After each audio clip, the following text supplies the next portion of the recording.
Hello folks, I had a really fun time doing the last video covering my 2022 Nintendo 3DS library, so I thought it would be fun to just sort of recap my entire collection about just DS games this time. So I wanted to just do a little show and tell with you guys, recapping all of my Nintendo DS games that I have in my library for 2022.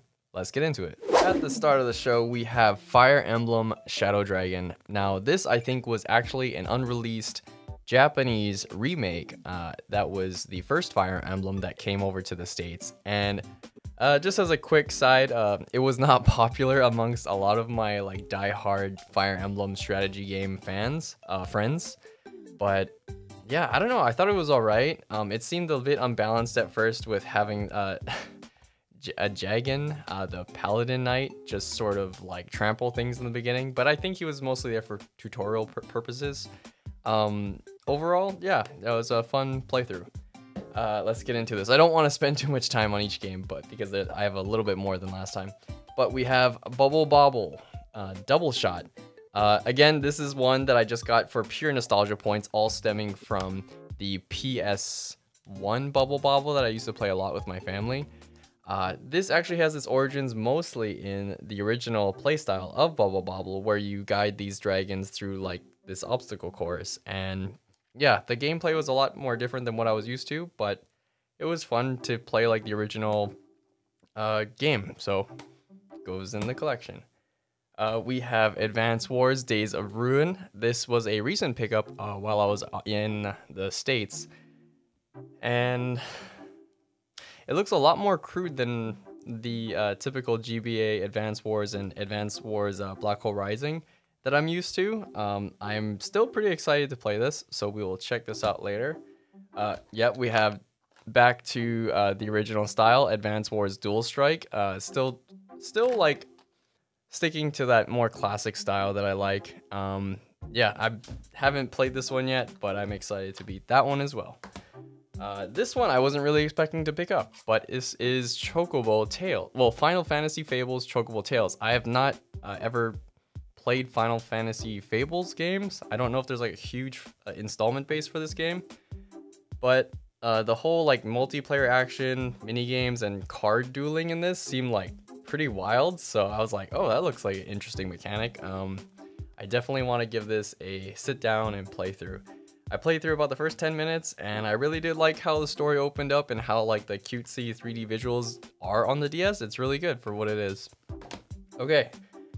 This is probably my most recent pickup and what will be my last Nintendo DS pickup for 2022, but this is Monster Tale. It really does fall under one of those hidden gem lists that you could probably find a lot of articles on.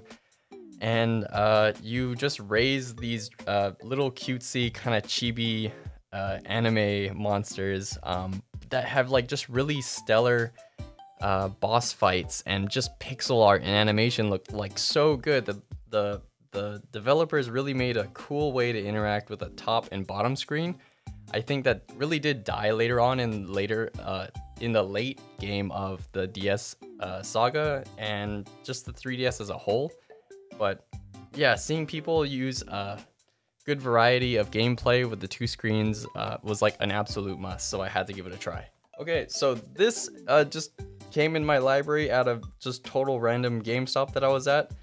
Kingdom Hearts 358 over 2 days. I have no idea what that title means or whatever it implies. I'm not a huge Kingdom Hearts fan, but I did wanted to give it a try, and I actually only have this as a case. There's no game. Oh wait, what?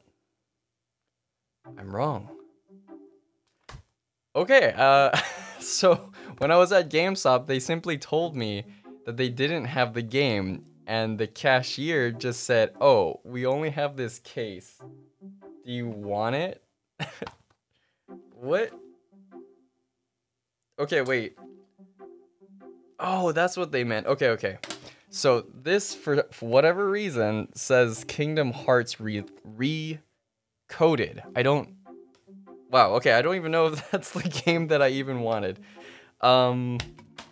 Okay, so I have the wrong case for the wrong game, I just realized.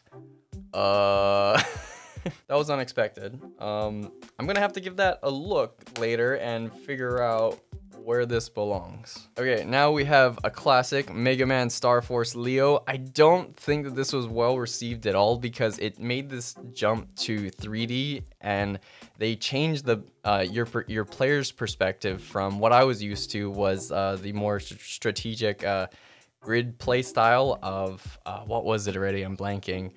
Of the Mega Man Battle Network series.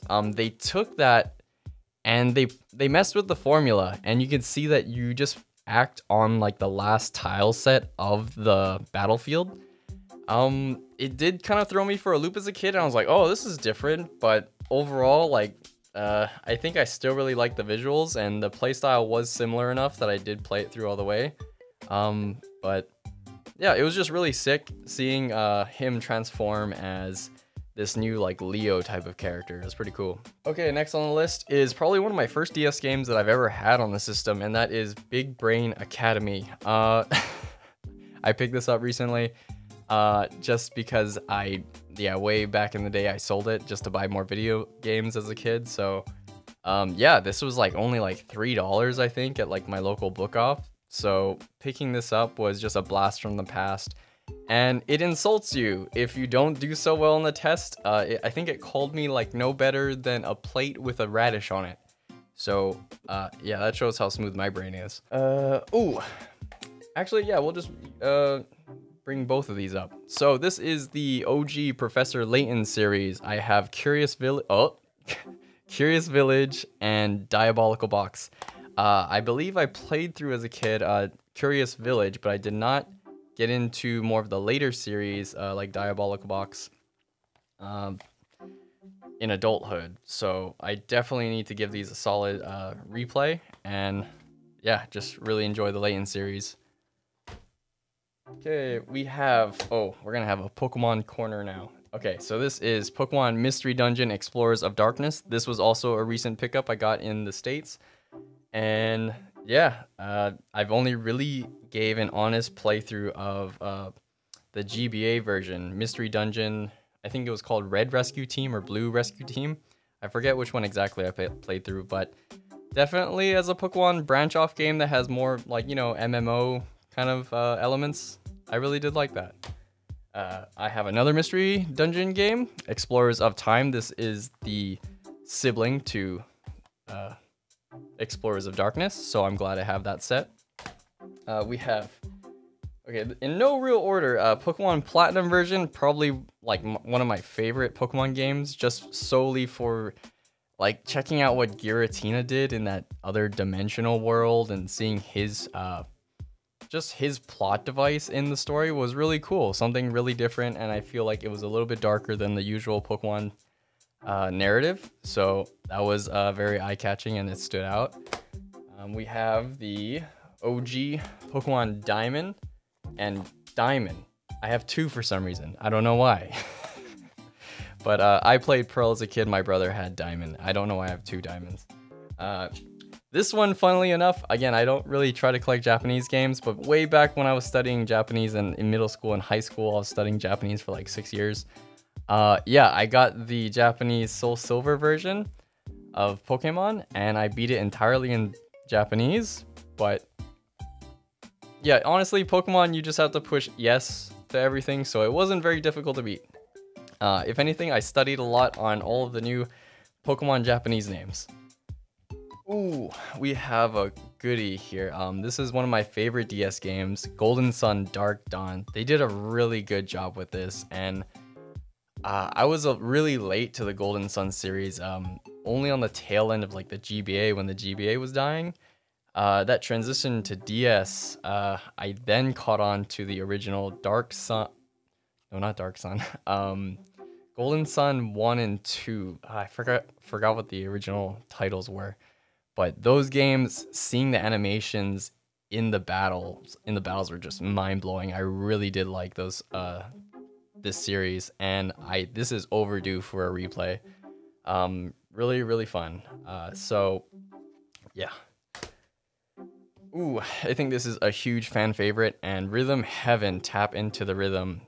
This is just a huge compilation mini games that just have really fun, poppy little sound bits. And yeah, I don't think you can, at least I can go wrong with a rhythm game. If it's got good beats and you just tap along, that's perfectly enough for me. Oh, this is kind of a, this is a weird one. It's like before the days of the iPhone or smartphones as a whole, Korg DS. And I say that because this is more of a utility and an app before apps were really a thing on just smartphones. But you can just use this as a like sort of digital synthesizer that you can just make like chip tunes with, and I'm pretty sure you even had a function to export them. I'm not sure if you could do that on like the DSi and export them to the SD card and extract it on your PC. There were a lot more installments of this, and I think it's kind of hard to come by these days, but yeah, Korg DS10 synthesizer. There are more iterations, but this was just a really fun thing that I poured hours into as a kid, just making my own little video game themes. And yeah, I had a blast with this one. Probably also made me get more into like piano. We have guilty pleasure. Yu-Gi-Oh! 5D's Stardust Accelerator World Championship 2009. I was really back in the day into Yu-Gi-Oh! Sorry, MTG fans, but yeah, Yu-Gi-Oh! Was just my jam, and having this and then putting in and punching in all of the numbers on the bottom right corner of the Yu-Gi-Oh! Cards to claim them, that was like never like not interesting to me. It always felt like a deeper connection to the universe, and yeah, my brother and I had a blast playing these and watching the anime. We have, this is one of those like fun social games that my friends and I in high school can never stop playing, and this I think was one of the few Dragon Quest games, Dragon Quest Centennials of the Starry Skies, and in this one you could pick your own vocations and you could just change your jobs as you went through the game. A big aspect of this was just the multiplayer, and you could just go, 2 to 4 players and then just gang up on all of the baddies in the story and beat the campaign together. That was so sick. So a lot of good memories with this, trying to just grind for all the weapons, get the freaking certain enemies that would drop like certain gold items and just grind those to dust. That was really fun.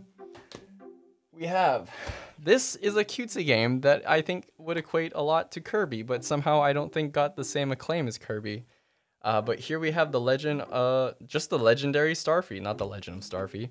But man, look at this. Like, this is exactly what I saw as a kid, and I was like, this totally reminds me of Kirby's OG days, where he would hop in a hamster and his fish buddies and just like gain all their powers. I looked at all like the super cool and cute pixel art, and it's like this was straight up made for me.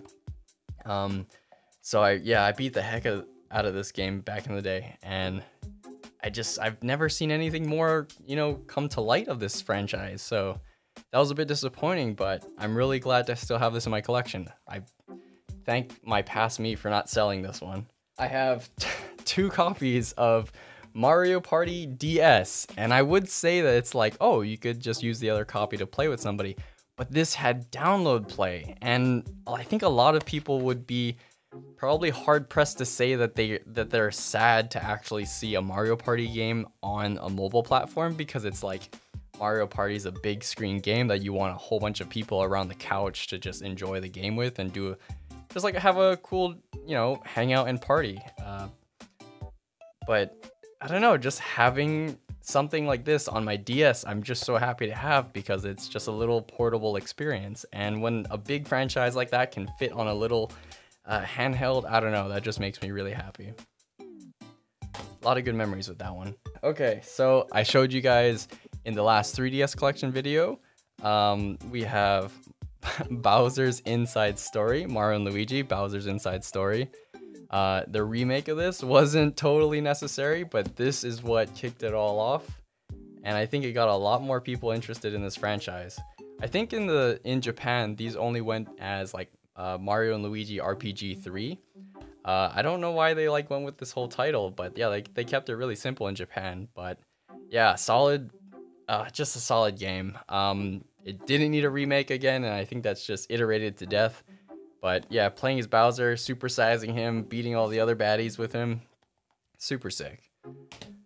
We have the if anything, I'm almost like partial to say if they should have picked a game to remake, Alpha Dream should have just remade Partners in Time.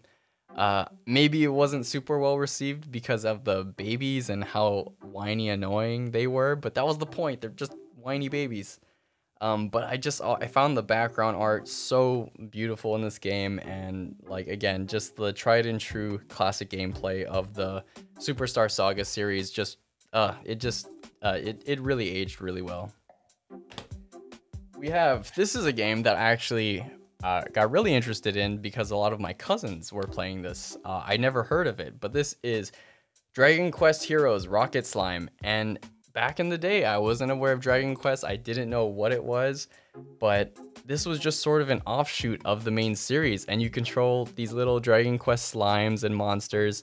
I think mainly the slime, and then you coordinate a tank and you fight enemies and you fill the tank, the innards of the tank, just with different ammo and weapons, and you can even shoot yourself through the cannon into your enemy base to go and steal things from them. That was like, it seems like a very small concept, but it was done so well in this game. I really do like it.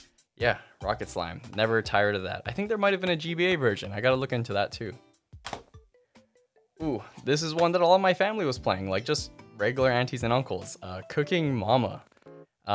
By far probably one of the biggest franchises that are just for like casual players, but just for some reason something was so cathartic about just chopping fake vegetables on a DS screen with a touch screen and frying meat. It was relaxing, it was encouraging. You had a little mama mascot that took care of everybody. Yeah, definitely just a solid game. They took this game to like the nth degree, and I don't know how many iterations they made with it, but it was a really fun playthrough. I think as a quick aside, I think this one also falls into like one of those like mini game app smartphone games that could easily be adapted into a smartphone app.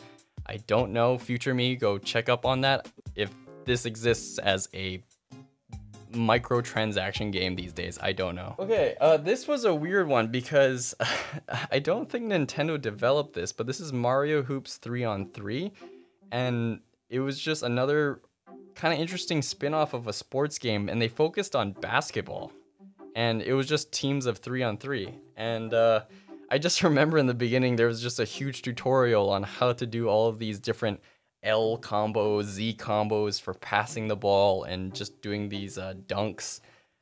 Really interesting that most of it was just played with the stylus. So yeah, kind of played a larger part in my childhood than I would like to admit. Mario Hoops 3-on-3. Ooh, we have another great one. This was a good family friend game. Clubhouse Games. They recently remade this one on the Switch. I think like, was it this year or last year? I think it was last year in 2021. But yeah, just like this just reminds me of like back in the day playing the, what was it? Luigi, like poker table game and whatnot back on like the mini games for the N64 remake of Mario 64 on the DS. Like just, yeah, I don't know. Clubhouse Games always gave me that kind of chill vibe where we're just here to just play a few games, and it had just solid multiplayer. So really good time. We have, I would almost qualify this again as another smartphone app game, but the DS was just full of so many weird, quirky kind of games that my friend was playing this, and I was like, is this even a DS game? It looks so kind of cheesy and off-brand, but yeah, I really used to be into Flash games and just tower defense games, and this one just fit the bill like, mwah, it was perfect. Just creating different levels and just trying to figure out how to strategize around like those incoming flies and enemies to just survive. It was kind of wacky, but really fun. We have Sim City Creator on the DS, and you just manage a city going through all of these different evolutions throughout time and managing the happiness of the people and their wealth, and just all the while just trying to build your city while disasters happen. And yeah, a lot of my again, like my old buddies were just into these games on the desktop, and all these games that came to DS really did just like have a different playstyle on the DS, so I really did like that. Going back to basics and the tried and true Kirby series, Superstar Ultra. To be totally honest, I've played the heck out of all of these Kirby games, and they at a point start to sort of blend in my memory as to which one was which with which enemies and which power-ups again, just because the formula was just so, you know, tried and true and just done iteration after iteration.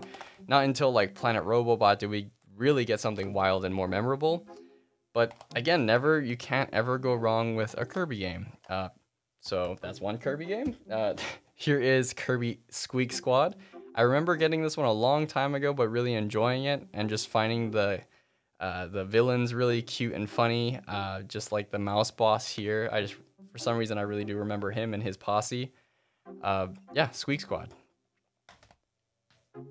Ooh, I think this was one of the first like 3D-ish kind of games on the DS that I remember playing and just having a really hard time with. So I even bought one of those like classic, what was it, guides or tutorial map books. But yeah, Zelda, The Legend of Zelda Phantom Hourglass, really, really good pickup. I think some people didn't like it because, as you can see on the back, you would have to like draw on the map and you would have to use a lot of Link's controls with the stylus. Some people just wanted to use the D-pad to move around, but I never really minded it. I just really accepted it quickly as a kid, and then just had like a hell of a time trying to avoid those what was it, like dark scrubs or dark knots in the dungeons. Yeah, that got my heart racing. But really fun, really memorable. I also I just really love the cast of characters in this game. I could probably gush about this one for a while, so let's move on. Last game right now before we get into the loose collection. This is actually from my brother. I didn't get to touch this yet, but Wario, Master of Disguise. I have yet to even see this loose in the wild, like at a GameStop or Book Off. But it looks really cool. You could play as all these different Wario costume transformations. It kind of reminds me of like, you know, like the Mario Odyssey, about just like Cappy adapting to all these different powers. But it's sad to say that like they didn't do much with Wario these days. Like these side characters or side casts of villains and Waluigi, they don't get as much spotlight as I think they deserve. But yeah, Master of Disguise on the kind of ballot of shame, but on the to-dos to play and enjoy later. So that is it with all of my case collection. And yeah, let's quickly go over the loose stuff. We have Mr. Drill. Oh, I almost said Mr. Driller Drill Spirits. I think I've briefly tried the GBA version on the Virtual Shop for the Wii U. I think this is also the same Namco franchise, but yeah, I just saw it. I haven't even really looked into it, and I'm gonna try and give it a shot sometime. Yeah, I really don't know much about that one. But we have also another good Square Enix game, Valkyrie Profile. I really want to snag the case for this sometime, but again, just another strategy RPG that I want to get into sometime. Had good reviews, so I'm excited for that. We have, I don't know how many iterations of Disgaea exists, and I'm pretty sure Disgaea DS is not the iteration to play for this game. But I have it nonetheless, and it'll probably be my first Disgaea to play and beat. Ooh, okay, this one, yeah, had a long chapter in my childhood. WarioWare Touched. What a title. But yeah, this was like back in the day of the DS where like their whole thing, like they've had so many quips where like touching is good. They had like some kind of finger mascot that was walking around with Kirby, I think, during those promo days.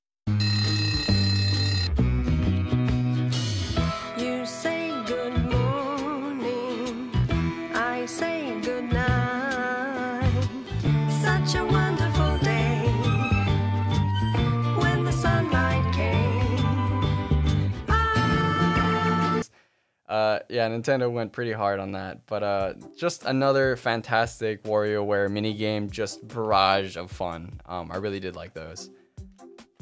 Okay, this one is kind of surprisingly, it just became rare, like out of nowhere. I don't know if there was like a limited run of this, but Ghost Trick Phantom Detective.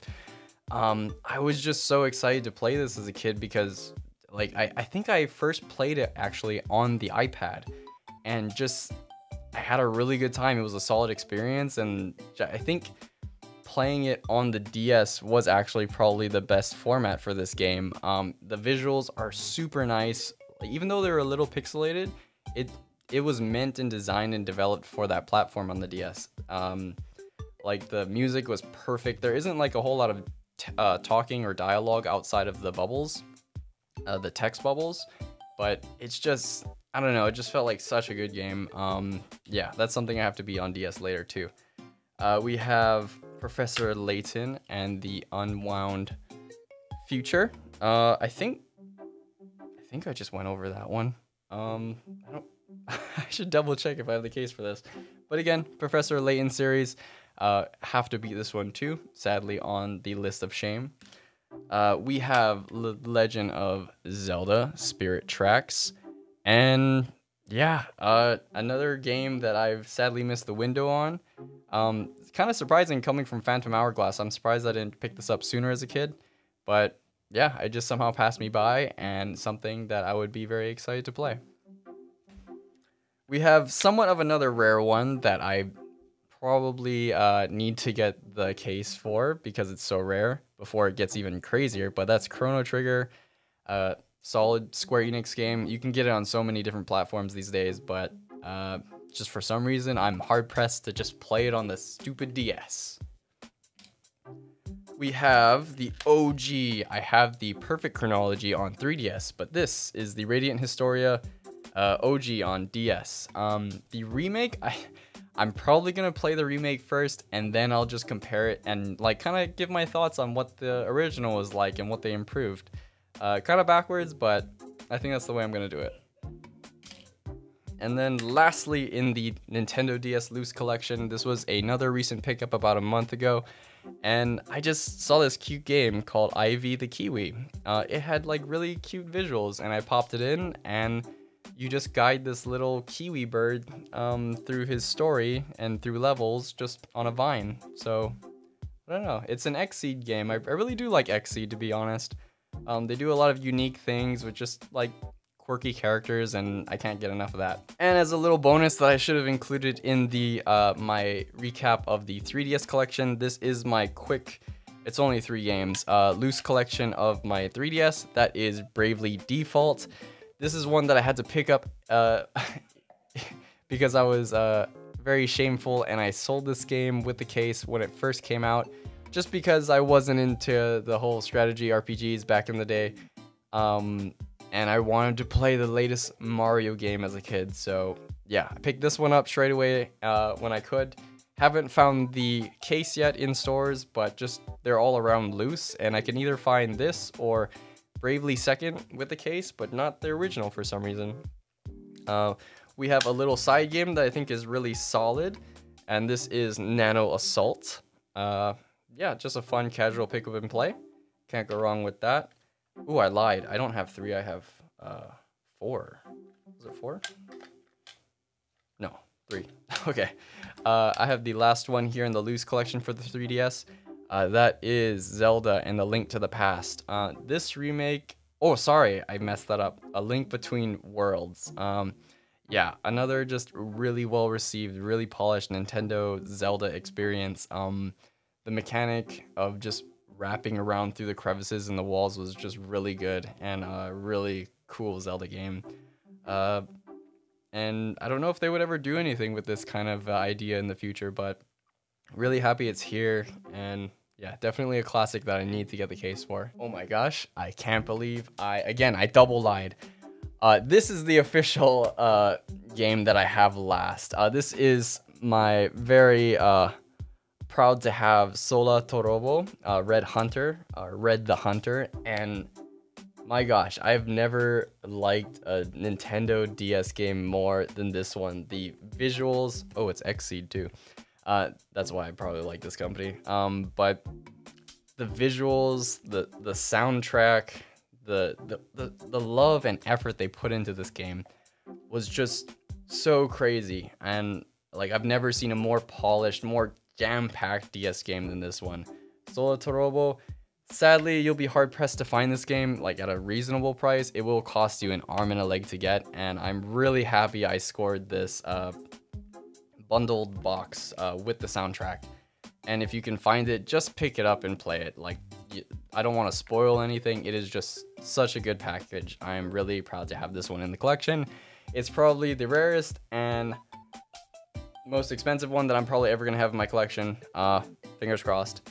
And yeah, I will play it to the end of time. Yeah, that is, I think that's it. I think that's everything. My desk is a mess. My desk is a mess, and I'm really glad you guys can't see that right now. But that is my 2022 Nintendo DS recap for this year. I'm definitely gonna try and pick up more of those cases as I've mentioned, and just, yeah, try to find more of those little quirky gems along the way. I hope you guys have a good day, and yeah, let me know in the comments below if you guys have any gems that, you know, you've played here or you haven't seen and like want to recommend. I'm really on the prowl for like just good games and just fun experiences. So yeah, let me know down below. I hope you guys have a good day. Without further ado, let's have a good 2023 and happy collecting. Bye-bye. Hello folks, you made it to the end of the video, and I wanted to congratulate you with this ad. If you want to check out more things that I do and keep up with my creative projects, you can follow my Twitter at Shikokubo. That's SHIKOKUBO. Fair warning, it is pretty Wild West up there, so whatever you see is what you get, and I am not taking responsibility. But if you want to check out my Patreon, that's also at Shikokubo. That's SHIKOKUBO. And I generally treat it as a tip jar, so if you'd like to just throw some fun bucks my way, it goes a very long way for me, my projects, and the show. So I'll just still make this stuff, but a little goes a long way, and I really appreciate it. So I hope you guys have a great day, and take care. Bye-bye.